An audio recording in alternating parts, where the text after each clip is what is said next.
Hey there, I'm Kane Rains and welcome to my basement.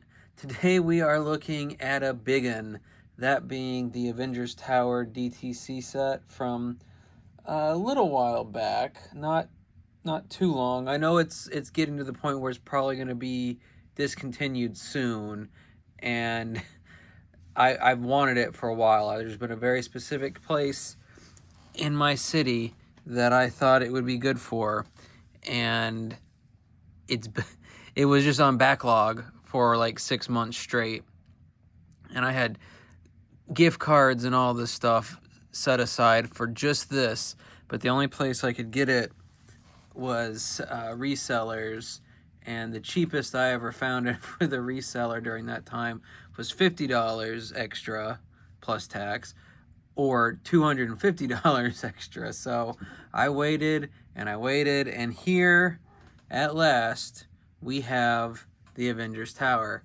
So this is what I consider a modular. Like, it has the spots for the pegs on both sides, but it's a little different than most of the other modulars, and in a key way. And we'll get to that when we start breaking down the levels, because it's very obvious. But let's take a look at the minifigs and side builds first, because we can actually zoom in on those, and then we'll do a breakdown of the whole Avengers Tower. All right. So here are the first couple minifigs. There's 30 or so in total, so I'm going to do them in batches. But one of the first things you'll notice is that there are repeats, and the reason for that is, and not too many characters are repeated. I think it's really just Cap and Stark, not counting, like, there's some generic goons, unfortunately.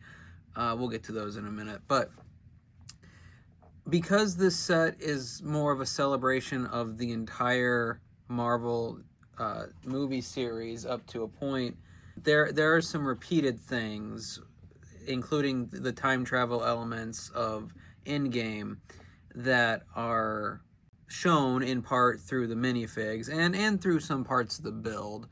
I mean, well, actually multiple parts of the build, but we'll get to that in a minute. So our first set of figs is going to be these 6. So we've got Tony from the first Avengers movie. He's got a not concert t-shirt on because he was wearing one from the scene where he jumps out of the building near the end of that movie, when he's dealing on, well, yeah, sort of near the end, but while he's dealing with Loki before the Hulk comes in and thrashes him around.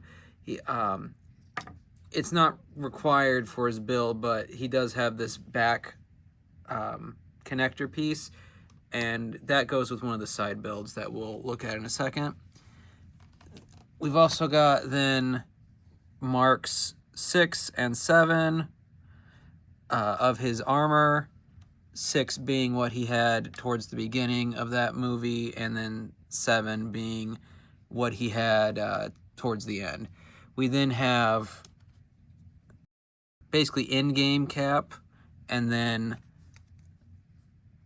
Avengers 1 Cap. And there's really no difference between them other than the head and hair combo.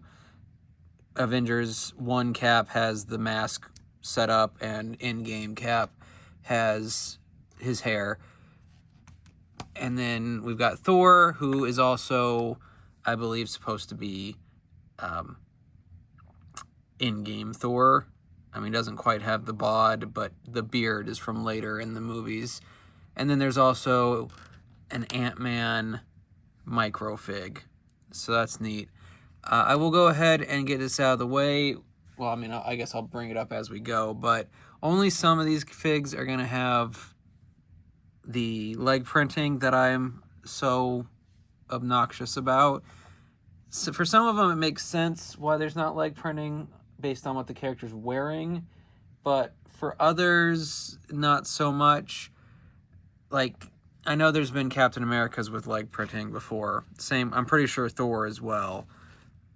So it's kind of hit or miss in this set when it comes to that aspect. And because this is a $500 set, you'd think they could throw in some leg printing, especially since there's not actually too many unique minifig pieces in here. A lot of them have come in other sets before, so like they weren't having to make all brand new stuff for these minifigs, for at least some of them. So that's kind of my gripe. But they're the first couple. Let me grab the next batch and we'll keep on keeping on. For our next batch of minifigs, we've got Black Widow over here. Pretty good overall. I like her printing. And like I said, most of these aren't new prints, so if you've ever seen movie Black Widow fig, you know she's got an alternate face. Pretty much all of them do. Usually it's a cocky and then a angry face. So there's only some that don't, and it's usually dependent on their hair situation. Like Falcon here doesn't. But anyway, let's go keep back to where I was. We've got Wasp, Janet, and she comes with both the helmet and an alternate hairpiece. Most of the ones that have helmets also have alternate hair, except for some of the goons or just background NPCs. Then we've got Hawkeye. I usually like to pose the bow and arrow users like that, so it's like they're actually pulling the drawstring. He's also got good printing. Wasp didn't have that leg printing. Scarlet Witch. I'm pretty sure there's been a version of her with leg printing before. Her torso's fine. I like the way they did her little dark magic with the multiple red 1x1s, but it's just fine. For Falcon, he's pretty good overall. He doesn't get an alternate face because of the hair situation, like I mentioned. I don't know if this is the same build they've done for him in the past, but it's pretty good. I mean, it's the first sign of stickers to come. All 8 prints, quote unquote, on his wings are stickers, and there are a lot of stickers. There's almost no printing outside of the minifigs themselves, and I know that's not really new, but it's always disappointing. And I know it saves them money, but again, $500. Then we've got Vision. I really like, in addition to the printing, he actually has clear legs, so it's like he's ghosting through. And then his cape, which both his and Wasp's back accessory, I guess, are on a clear piece of plastic, so it's also like it's ghosting through. And like Wanda, he comes with a clear brick to make it look like he's flying. So this lot's pretty good. It's just these two could use some more detail, but the Wasp at least comes with some extra accessory and so on. So far, pretty good overall. I'd say of the 12 we've looked at so far, this is the better batch, just because they've got some of the extra detail or piece usage that I think is really clever or unique. But still, no big complaints that I don't usually complain about anyway. So moving on. All right, our next set, we've got War Machine, who has the pop-up visor. These Iron Man suits did it as well, but they have the translucent head because there's no Tony in them. So that's why I didn't bother showing. He looks pretty good. This isn't the most complex back build we've seen for any character or even War Machines in the past, but I don't have a problem with it. It gets his kind of default thing in a lot of media is just the overarm cannon, besides being bulkier than Iron Man, so I'm fine with that just being the way they did it. Pepper, I don't have too much complaint about her lack of leg printing, just because it is a black suit, and while they've done black legs before that have a little more detail that were still suit-like, it's not such a big deal. Wong is kind of the odd one in my mind because we don't get a Doctor Strange, and I don't think he spent much time at the Avengers Tower. Plus, he also comes in the Sanctum Santorum set we've already looked at, so I don't know. He seems like an odd inclusion to me. And then, of course, you got to have Fury. Nick Fury. Pretty good. Again, he doesn't have hair, so you get the printing of his eye patch, but you don't get anything else on the back. And he does get leg printing because it's his coat going down from his torso over his legs. One of the first no-names, well, not no-names, she has a name. This is Dr. Cho. And while I'm sure someone could point out to me, or a quick Google search could tell me where she pops up, part of me just thinks that she's a prep for whenever they want to bring in Amadeus Cho, but I'm not a big enough, I don't know enough about those characters to be sure that they're related. It just seems like an odd inclusion, because I cannot for the life of me remember where she showed up. It was probably like on one of the Avengers or S.H.I.E.L.D. sites is what I'd have to guess, but that might be wrong. Then we've got Eric Selvig, who was from the Thor movies primarily. He was in the first Avengers movie. Loki took him over, and he's just a guy. He's got a worried face, but he's just he's a professor of like physics or whatever, and he's got this laptop piece. Oop, there they go. That I'm always kind of enjoy when they include, but he is just a guy. Like he's good for exposition, and he did do his best after, during and after the mind control Loki put him under. But I don't know how many minifigs of him have been made like set wise. So I don't hate that he's there. I remember him more than Dr. Cho, but he's also one of the ones that's, I don't know how necessary he was, but I'm happy to have him, because you need guys. Sometimes you just need a guy in your set, I guess. Anyway, this batch is all right. Well, it's 50-50 really. War Machine, Nick, and Dr. Selvig are all I'm pretty good with. Pepper, fine enough, but Wong and Dr. Cho, I don't know. They Dr. Cho especially. Wong is just maybe just because I built another Marvel set semi-recently that had him in it. So I don't know how good a spot that was for this one. When I think of the Avengers in the MCU, I don't really think of Wong.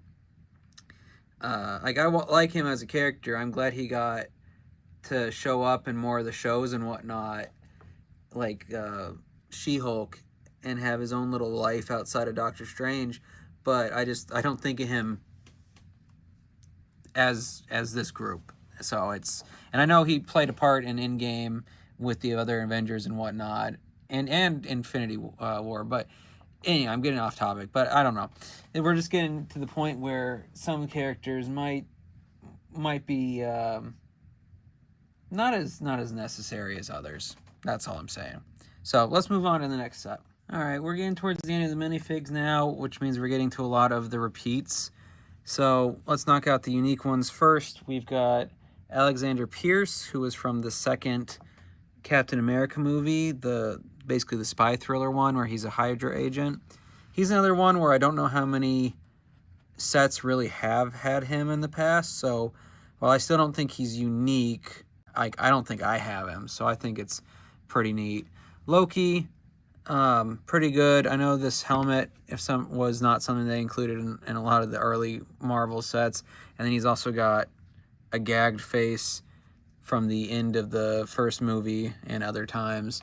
So that's good. And then we got the Chitauri.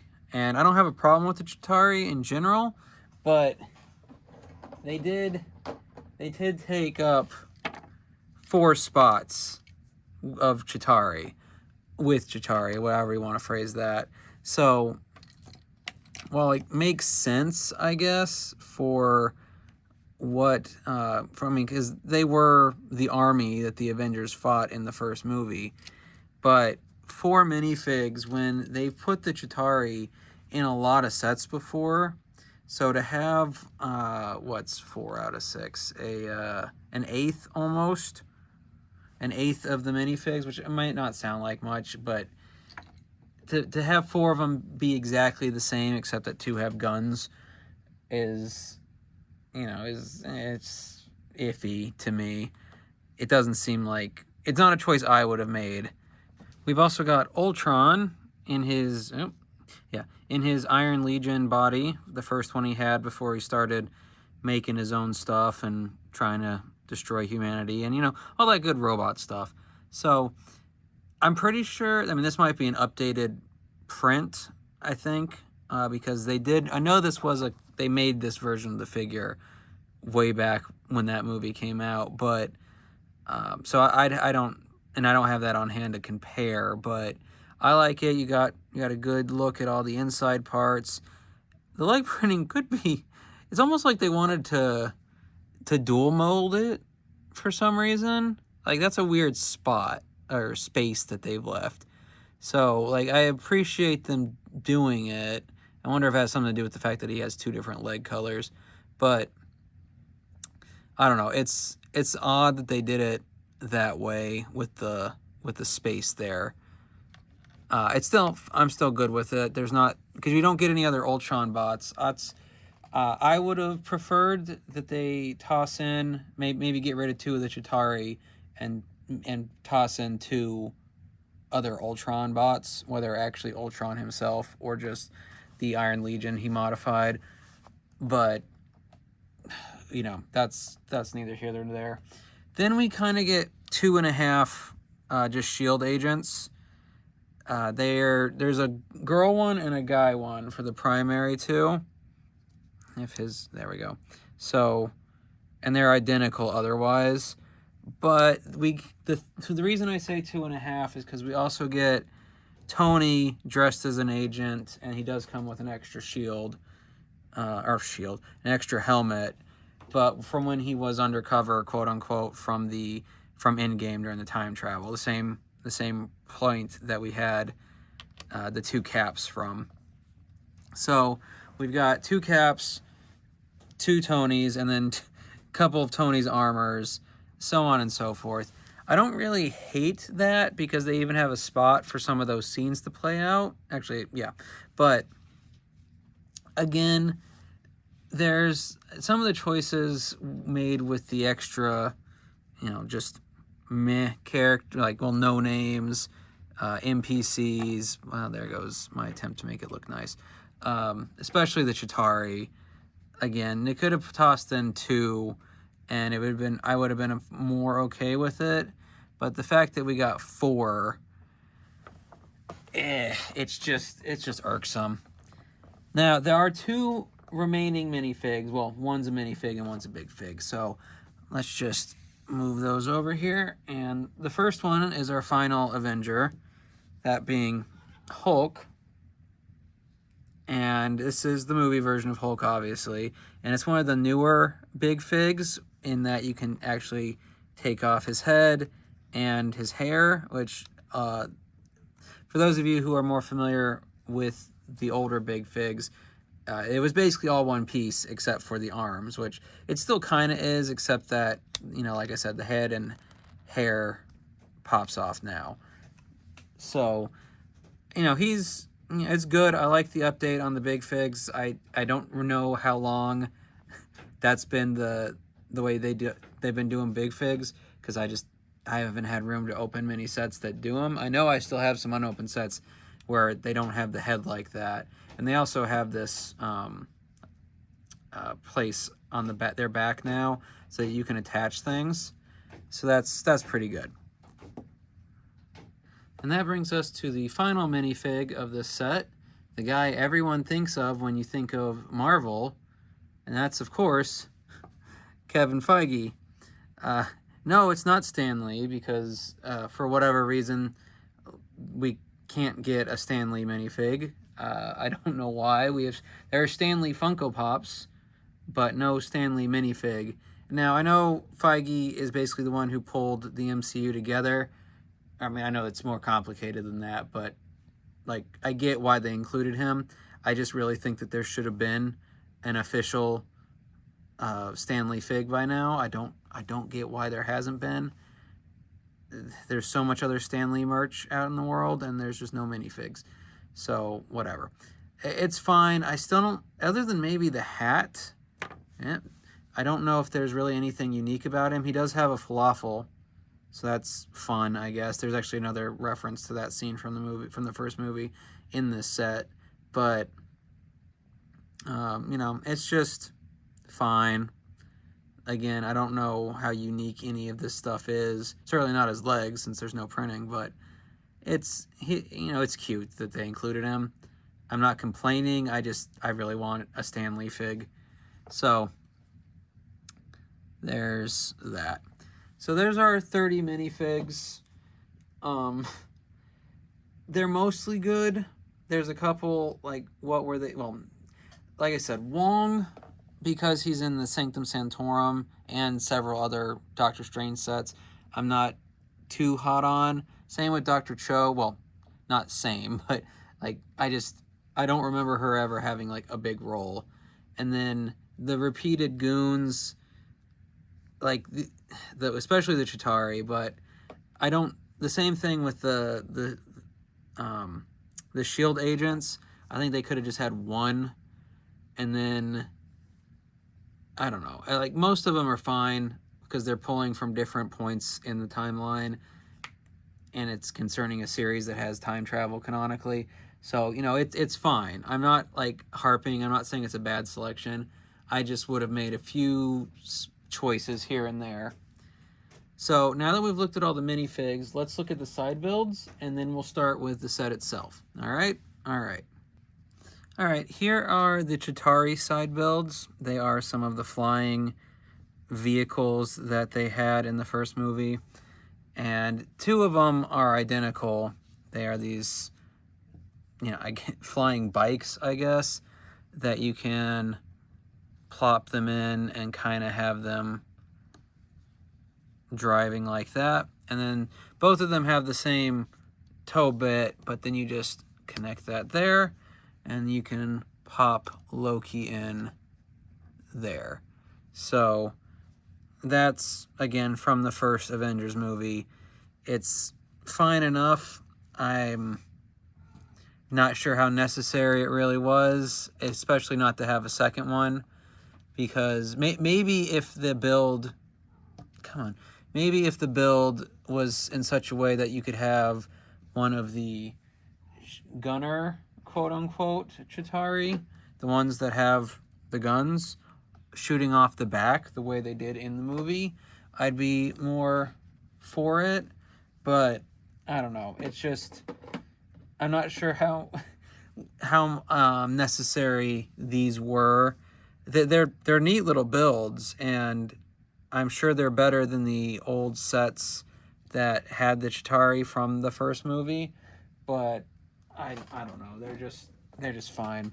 Another small one is the condensed Mark 7 armor from the part of the first Avengers movie where Tony jumps out the window, and that's why this Tony is instructed to put this back on, so when he jumps out, it swoops down, catches him, and then through the power of movie magic, it turns into this, which it does have these stickers here. Like I said, there's a lot of stickers. One is the chest plate there, and then the other, it actually is a somewhat accurate recreation of his back. I don't know why they couldn't just kind of make it exactly that. I know that, I don't know. I don't know what I know. It's just, like, it's pretty close, but it's not quite the same. So it's fine, and no one's going to be looking at it that closely. And then we get into the medium/big side builds. One being one of these planes that we get every Avengers movie, some of the non-Avengers movies too from Marvel. So this version of the Quinjet, which is what I'm assuming this is supposed to be, just a smaller one, is small compared to some of the previous Quinjets we've gotten. And that's so it can fit on the landing pad on this set and not have it tip over.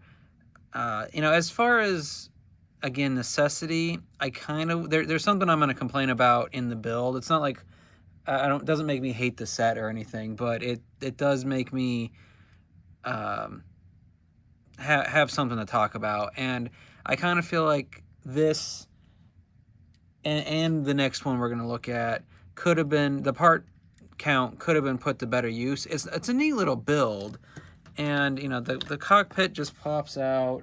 And you can grab, where's Black Widow? That's who they have showing it. But you can grab anybody who doesn't have some sort of extra bits, just pop them in there. So it's, you know, it's a neat little thing. More stickers, obviously. So, again, it's a lot. There's, what, 6 on here? Yeah. So it's, I mean, it's neat. It's this little fighter Quinjet, basically. Again, it might not be supposed to be a Quinjet technically, but that's what I'm calling it because it's always a Quinjet. Like, I have 2 bigger Quinjets in my storage pile somewhere, but this one's fine. I get why they included it, and I'll show you where it lands. I mean, if you've seen the movies, you know where the landing pad is, but when we get to that part of the set. So, I would rather the building have more in it than, you know, Quinjet number 73. That's just on me. So, there's that. And that brings us to the final side build, and the one that I like the most, but also have kind of the same thought on. So we've got the Chitauri Leviathan. It might not be called a Leviathan. It's Leviathan-esque. It's the flying fish serpent that they had that Hulk came through and punched in the nose when he said, "I'm always angry." That's my secret, Cap. I'm always angry. I think this is a fair build. I do kind of think my one complaint really about it is that where the neck, quote unquote, or where the head connects to the serpent body, it looks off. Like when you're head on with it, it's not noticeable. But if you're on the side, it looks off to me. So I do like how they did the skeletal effect, I guess, with all these joints here. And then it's properly spiky and all that. And then I don't know if I love the stand, but it's fine enough.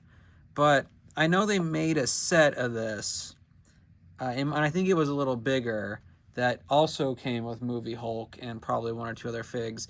And I never got that because A, I was planning to get this set and I knew it came with that. And B, I didn't think it was worth the price and I never saw it on a good markdown. So on one hand, I am glad to have this because I don't have any other builds of this thing. But on the other hand, again, I kind of would rather have the... there's something specific about this build, the building build, that I wish they would have done a little more, gone into, and dropping the piece count from this and the Quinjet and possibly the Chitauri riders, even though those are small, could have gone towards that. It's not the big worst thing in the world because, like I said, I don't have one of these and I do like it. Other than this neck bit here, I do think it's good. You know what it is. I just, you know, I bought this set for the building, and all the side stuff, it doesn't do it as much for me. I do plan, when I have the city more set up, to have people going about and even superhero stuff going on, but you know, I don't need an extra Quinjet. It's a tiny one. I don't need the Chitauri riders. And even this, if this wasn't here, but there was a little more detail with the building, I would have been happier for it. So it's not a negative, but it's not a positive that this one's here. The other side builds I'd probably count as negatives. Not like terrible ones, but this one I'm neutral on. So anyway, those are the side builds and the minifigs. Now that we've gone over all those, let's finally look at the set itself. And because it's so big and because it opens in a different way than most modulars, I'm going to go ahead and switch the camera to a handheld mode and we'll take a look around in that way. Otherwise, we're going to hear a bunch of creaking as I try to move this thing around and fail to do it well. So let's swap over and try to get a good look at all the bits and pieces that make up the Avengers Tower itself. All right, so here is the base of the building. We've got the standard sidewalk that pretty much every modular comes with. And then there's also this plaque here, which I think might be from the Hawkeye TV show. It's, you know, Battle in New York, and then it lists all the original Avengers there. So that's neat, but I do think that's from a TV show and not the any of the movies. So, you know, I appreciate it. I don't have a problem with that. I like the majority of the Marvel shows I think are at least good or to okay. Some are better than others. But anyway, so that's the base, and then we're gonna zoom up here. That window there is for a play feature that I don't know if it was necessary. We'll get to in a minute. But you can see that it's got a pretty good rounded effect as we go up, which then brings us to the top section. I do like how they did the A from Avengers / Stark, the landing pad on the side there, and then it continues this curved effect as we get to the roof, and it just keeps on going until we get to the very tip top, and there's the device from the end of the first movie that was used to get through some of the shielding and whatnot and call the Chitauri in. There's a lot of little Easter eggs like that. As we go down, we'll look at the side here, or it's the side. So again, more curved. There's pretty much, it's all curves. So many curves. And it looks really good, and because there's so many translucent pieces, you do get a sense of what's inside. It might not be showing up as great on the camera, but whether it's these light trans blue or the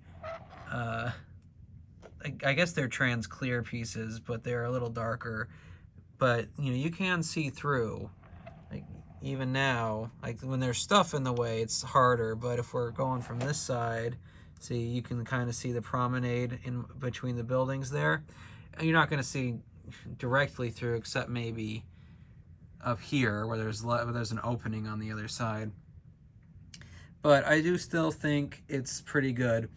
And I will say, what I was worried about was the repetition, because this is, both the front and back are basically just like 100 of these window pieces, but they break up how many you do at a time, so it doesn't feel super repetitive. Like they don't, you do some, you do the inside, you do some, you do the inside, so on and so forth. And then there is this little alley back here, and while it's not as bad as the Daily Bugle set, I do kind of wish they hadn't done this alley. My thought on what they should have done will come when we get to the inside, but I will say this dumpster here has the other shawarma, which they threw it out, I guess. And the instructions said to put it there, but then the very last page of the instructions also has all the Avengers characters surrounding that piece like they're about to jump it. And then here is the final side, which just in some ways might be considered the front, but it's the side.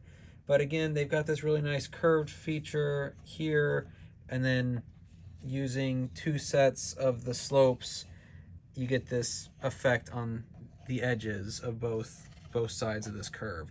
So I think that's really great. I really like it. And again, you're not, well, this part is a little repetitive because you basically do you do a big section of these and then connect them all. So that part's a little repetitive, but it's also right at the end, so it's not too bad. And then we get, again, this is the landing bay with a look into the penthouse there, which we'll open that up more in a second. But while we're up here looking at this, I'll go ahead and show you where the mini Quinjet lands, and you can just slide it right in there, and it can just sit there. So, I mean, that's neat, but again, is it necessary? I don't think so. I don't hate it, but I also don't love it. And I dislike it a little more than I mean, not the fact that it lands, the fact that it's there. I dislike it a little more than I like it. So that's why it's still unnecessary to me. So, I mentioned earlier that this is a modular, but it's different than ones we've seen before. And that's because the way it opens up is instead of picking up each individual floor off the top of the other, the sides more or less come off. So for the main part of the building, from just under the penthouse to the ground floor, this bit just kind of pulls off. And it's sound enough that it's not going to come off on its own unless I guess you're shaking it or something. But that gives you access to the inside. And then the top kind of has something similar. So this piece just pops off. This bit, which is kind of a clever bit, it's that something came off. So it's 10 or 11 of these sections that have been built and put on a bendable piece so that it can curve up there. And then this last bit just opens like that.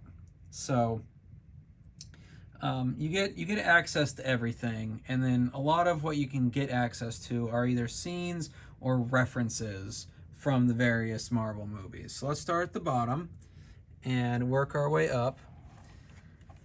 So this is, I guess, what you'd call the entryway, and it's in particular, I don't know why my camera just did that, but okay.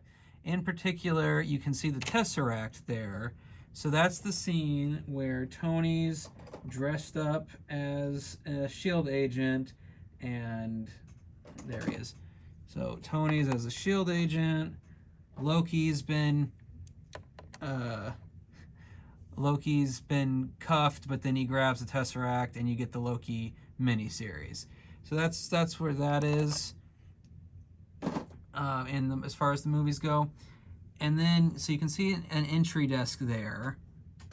I'm blanking on the word, but like a secretary desk, something like that. And that's fine. And then you can see an elevator, and that elevator obviously doesn't work because it is 2 studs deep, maybe 3, and it's just, yeah, it's decoration, and you can see it on every floor except for the penthouse. But that is part of my complaint, and I'm going to touch on my thought on that towards the end of this video, but that is one of my major complaints. There is this really neat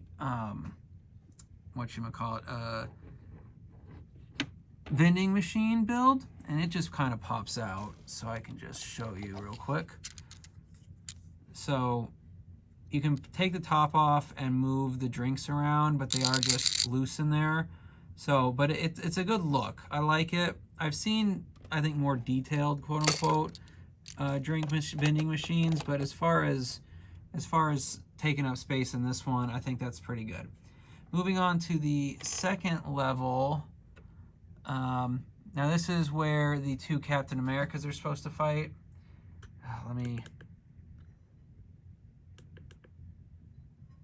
Okay. Sorry, camera troubles. So you stick past Cap down there, and they even have this in the instructions to put future Cap, and basically it's the scene where he says, "That is America's ass," or butt, or whatever it was Ant-Man said. And then you've got some lab equipment back there with more stickers along with one of the shields. And this is, in some ways, this is my least favorite floor because it's really not clear what it's supposed to be. I'm sure somebody could tell me what some of this stuff is, but it's mostly just like Tony's lab space. But it's, I don't know, like there's an Infinity Stone back there, but it's not the Tesseract one, which is the one they mostly did stuff with in the Tony lab, and I don't know. This floor could have been more, maybe just been a suit armory. Like, that's what I probably would have done with it. You could have still had the "That's America's Ass" scene pieces there, but I don't know. We do get, on the next floor, kind of a suit lab. So you've got Dummy here, and then you've got a one on that translucent piece in the back there, the schematics of one of the Iron Man suit, and then you can just stick one. Well, if it wants to, there we go. Stick one there, and there's even I don't know if you can see. Yeah, so there's the extra arc reactor mini that he had there that Pepper gave him at the end of, well, in the first movie, and then he had to grab to not die, and then a mini, I guess a mini toy of himself. It's just a plain red one, so there's no like Iron Man printing on it, but that's a neat little lab space. I wish they had done more like that on the second floor. The top floor is stuff that wasn't really Avengers. It wasn't really Avengers Tower stuff. I believe this is supposed to be the building or the container that they tried to put the Hulk in, and they did, but they put Loki in the not the Quinjet, the helicarrier, in the helicarrier, not the Helen Keller. And then there's also a Zola reference, if it might be too dark to see, but the monitor from the second Captain America movie. So that one's fine, and the elevator on that one actually has a no Hulk sign or sticker, but again, the elevator is kind of annoying to me, so whatever. Then we get the penthouse, which is it's specifically the one from Ultron where they're trying to pick up the hammer. And one thing that amuses me about this is that he's got a full bar. Tony has a full bar in the back with, it's alcohol. It's obviously supposed to be alcohol, but they included over on this side just the thing of milk, which I know that there's drinks that include milk, but it's like it's just include the alcohol. When you get up past that, in this final space, it's mostly, well, not mostly, but there's some like Easter egg kind of stuff. So there's the outline from where his suit fell in the first Iron Man movie, even though that, again, wasn't in the tower. I'm not exactly sure what these two things are supposed to be. Someone let me know down below if you know. Like, that's a big ring, and that's a box with a thing on top of it. But there is also a brick version or a tile version of one of the early Avengers comics. You can see Loki in the foreground, and then Thor, Hulk, and an old style Iron Man back there. So that's cute. It's a sticker, so that's kind of a bummer, but it is what it is. Anyway, and then up here we have Tony looking at the staff, and there's a Jarvis reference, which is neat because it's been a while since they've talked about Jarvis, like, ever since it became Vision. So those are the insides. My major complaint overall, besides just I think that the second level isn't very interesting, is that elevator. And it's because they decided to have the extra room on the front. Normally it's 4 or 5 studs for the sidewalk, but this one is 9, right? 2, 4, 6, 7, 8, 9, yeah. Plus, really, there's 2 extra here because the building hasn't started, plus the alleyway in the back. So if they had expanded the building in either direction by a couple studs, they could have made an elevator there. And you might be thinking, well, how would they do that? Like, if they, because this is the second set where they haven't done that, but they've done elevators before. And I'm gonna swing over to the mess that is this side of the table and show you a modular mock of mine from the long, long ago. I would like to incorporate this into my city somewhere, likely on the amusement park once I get stuff going. But this was an old Friends set that I found on Markdown and then modularized. And what I'm gonna show you here is this back corner, okay? So this back corner, and I did not put it in a very good place to show this off.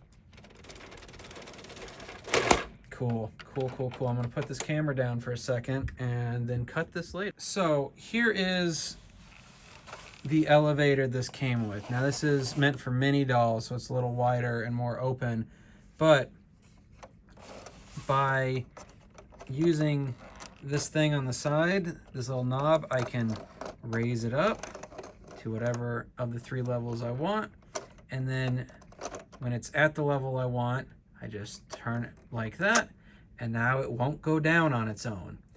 They did this in like 2013 or 14 or whenever this set came out.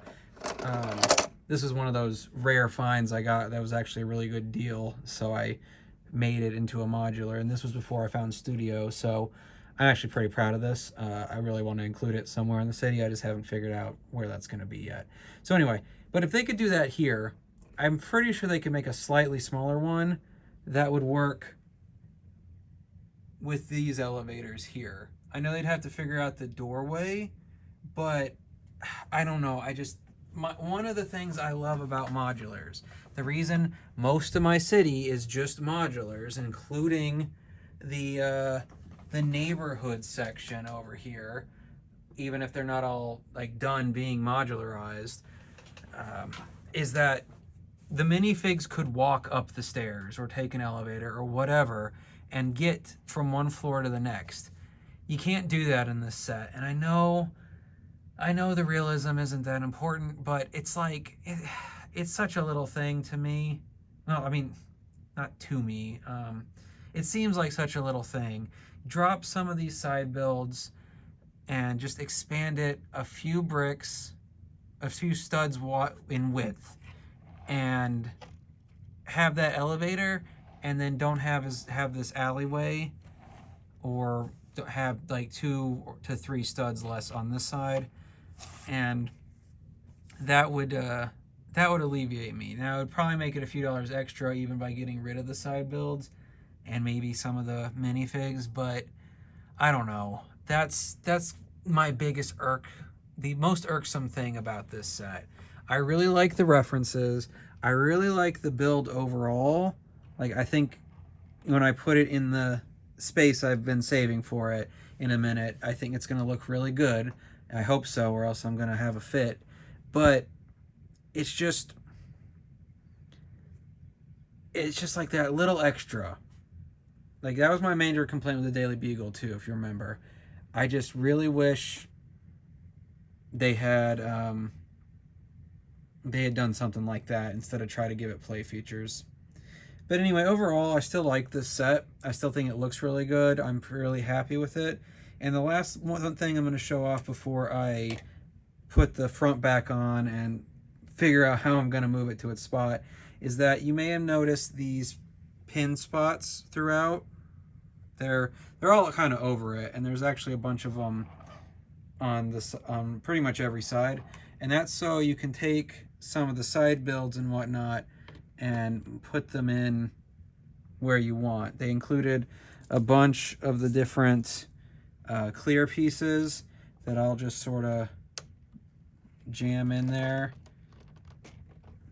And so you can put them on in different ways, have the characters flying around.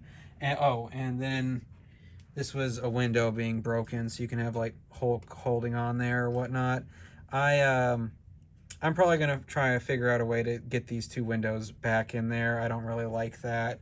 Maybe if it was on the back side, I wouldn't mind as much, but it's kind of annoying. So anyway, that is the overall set. Again, there are things I would have changed about it, but I also think it's really good looking. It's got a good silhouette. It's unique. And yes, it's expensive, but you know, I didn't buy this on a whim. I saved up for a long time to make sure that I wasn't going to be affecting my other responsibilities when it came to money. So, you know, if you're able to do that, and you're a fan of these movies and characters, I do recommend it. It's just, there are little things here and there that I wish they would have considered. And maybe they did, and they just decided it wouldn't have cost too much. But I don't know. It's my major complaint. So anyway, now that we've gone over the whole set, I'm going to put it back together and then move it to the city and see how it looks. So let's do that and then call it a day. And here we are with the Avengers Tower in place next to the firehouse. Benny is giving it her seal of approval, aren't you, Benny? Yeah, when she rubs on the movie theater like that, she's definitely approving of the Avengers Tower. But I am pretty happy with the way it looks there. It gives a little bit more of a skyline effect that I think the city needed, especially since most of the official modulars are all roughly the same height, give or take a little bit. So I'm happy to have that there, plus the color being a bit different in contrast to the firehouse and the other buildings around it is really nice. So from an aesthetic level, again, I really like this set.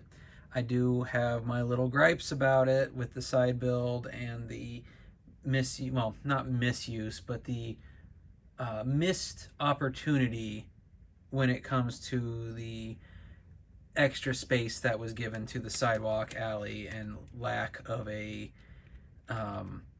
elevator. So that's, those are my bits. I do think it's a good set if you can afford it responsibly. And I saved up for it. I had gift cards and whatnot, and I like it. Do I think it's a perfect set? No, and that's gonna vary person by person. But I'm pretty happy with it. I don't regret buying it. I wish things had been done differently, but I am going to enjoy having that there and having a cityscape that looks a little more impressive because of it. So let me know down below if you have the Avengers Tower or have thought about getting it, and did seeing what's inside, what it looks like all around, and now seeing it next to some other buildings move you one way or the other. I know it's an expensive set, so it's something everyone should consider a lot before they pull the trigger on it, but I'd love to hear from you guys how you feel about this set, whether you have it or not, and whether you would like it or not. Regardless, though, I hope you had a good time in my basement today, and I'll see you in the next one.